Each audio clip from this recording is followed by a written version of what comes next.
There once lived a man named George. He led a simple life, an old house at the edge of the village, worn-out clothes, and only occasional work, chopping firewood for someone, fixing a fence for another. He earned just enough for bread and porridge. Life was difficult, yet George never complained. He had a kind heart, helped his neighbors, and always said that real wealth lives not in the pocket, but in the soul. But one day something unbelievable happened. George bought a lottery ticket just for luck, and he won. Not a small prize, but a full jackpot, an amount so great that he could never have imagined it before. The village buzzed like a beehive. Everyone talked about it, everyone congratulated him. Overnight, George became a wealthy man. At first, he wanted to do good, as he always had. But soon another thought came into his mind. Why shouldn't I finally live a grand life? George bought an expensive car, though he didn't even have a driving license. Then came a huge house, which mostly stood empty.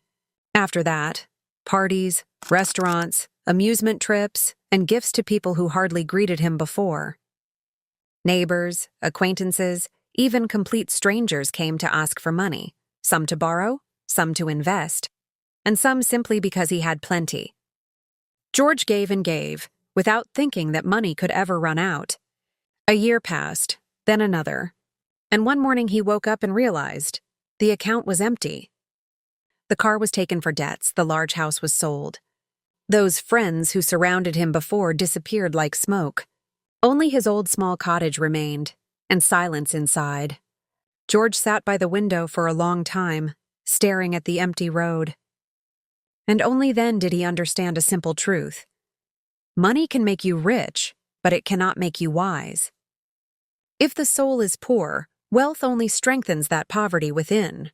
He returned to work again, chopping wood, fixing fences. His pockets were never full, but his heart became wiser.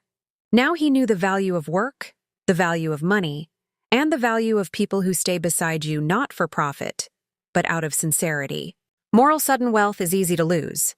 Money does not bring true happiness. Wisdom does. A rich soul is worth more than a rich wallet.